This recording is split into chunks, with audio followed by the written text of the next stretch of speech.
আসসালামু আলাইকুম। আপনারা সবাই কেমন আছেন? আশা করি আল্লাহর রহমতে ভালোই আছেন।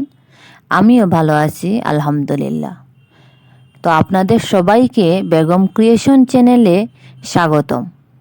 যারা আপনারা আমার চ্যানেলটি সাবস্ক্রাইব করেননি তারা অবশ্যই চ্যানেলটি সাবস্ক্রাইব করতে ভুলবেন না।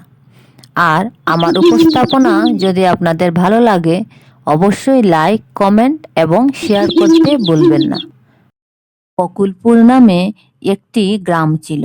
সেই গ্রামে রেনু, তার মা এবং বাবা তারা একটি কুঁড়ে ঘরে বাস করত।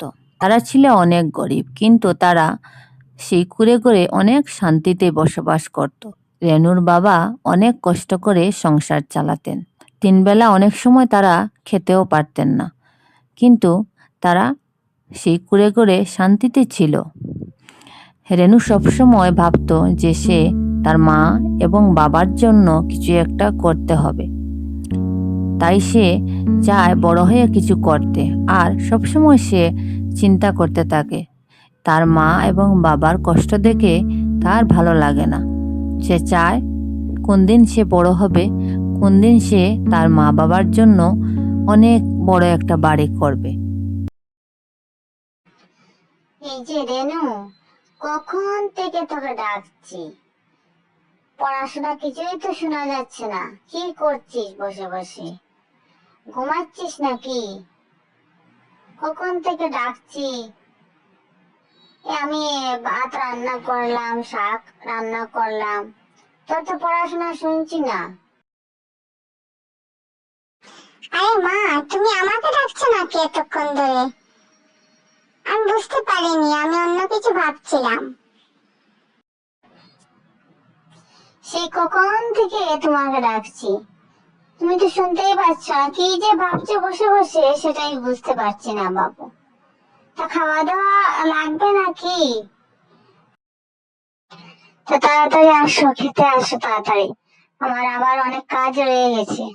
আবার বসে বসে আবার স্বপ্ন দেখতে যেও না, তাড়াতাড়ি আসো। পর রেনু, তার মা এবং বাবা তারা তিনজন একসাথে খেতে বসলো।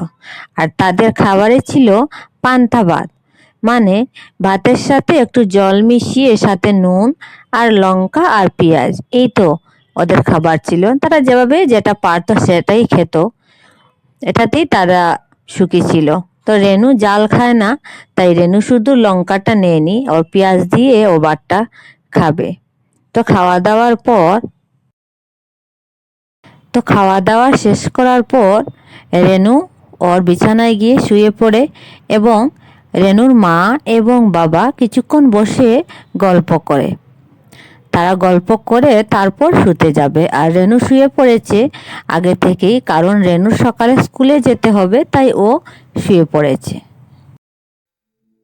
রেনুর মা এবং বাবা ঘুমাতে চলে যায়। তারপর রেনুও ঘুমিয়ে পড়ে।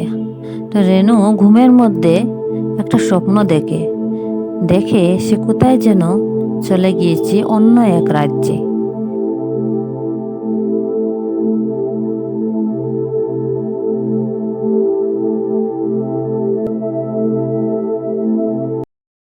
এত সুন্দর রাজ্য দেখে, এত সুন্দর পরিবেশ দেখে রেনু তো পুরাই অবাক। সে মনে মনে ভাবছে, এ তো আমার স্বপ্নের রাজ্য। সে চায় তার মা বাবা সবাইকে নিয়ে একটা সুন্দর একটা রাজ্যে বসবাস করবে, সুন্দর একটা বাড়ি করে দিবে, আর তার বাবা এবং মা সেইখানে সুখে শান্তিতে থাকবে। আর ওরা যাতে রোজ পান্তা ভাত খেতে না হয় সেই ব্যবস্থা যেন সে করতে পারে। সে এইটাই ভাবতো মনে মনে, আর এইটাই স্বপ্ন দেখছিল। কিছুক্ষণ পর রেনু দেখা পেল সেই স্বপ্নের রাজ্যের রাজা এবং রানীকে। তারাও অনেক হাসি খুশি ছিল এবং তারা একে অন্যের সাথে কি যেন গল্প করছিল। তখনই তখনই রানীর চোখ পড়ে রেনুর উপর, আর রেনু বলতে লাগে, এই যে রাজা মহাশয়, আমি রেনু আমি বকুলপুর গ্রাম থেকে এসেছি। আমি চাই আমার মা এবং বাবা তাদেরকে আমি সুখে শান্তিতে রাখতে চাই, তাদের জন্য আমি কিছু করতে চাই। তখন রাজাও রেনুর সাথে কথা বললেন এবং উনিও খুব উদার মনের মানুষ ছিলেন আর বললেন, যাও তুমি তোমার মা এবং বাবাকে নিয়ে আসো, তোমার স্বপ্ন এখনই পূরণ হবে। আর আমরা তোমার মা এবং বাবাকে একটা সুন্দর রাজমহল করে দিব, সেখানে তুমি তাদেরকে নিয়ে থাকবে। যাও রেনু, দেরি করো না, তোমার মা আর বাবাকে এক্ষুনি নিয়ে আসো। রেনু তো এটা শুনে মহা খুশি, সে একটুখানি দেরি না করে তার মা বাবাকে নিয়ে আসে। আর রানী বলতে লাগলেন, এখন থেকে তুমি এই স্বপ্নের রাজ্যে থাকবে আমাদের সাথে, তোমার মা এবং বাবাকে নিয়ে। রেনু তো মহা খুশি আর ওর মা বাবাও অনেক খুশি। আর তখনই রেনুকে ওর মা ডাকছেন, এই যে রেনু, সেই কখন থেকে ডাকছি তোকে, ওটার কোনো নাম নেই, বেলা কতক্ষণ হয়েছে জানিস? তখন রেনু বলল, জানো মা, আজ না একটা স্বপ্ন দেখেছি।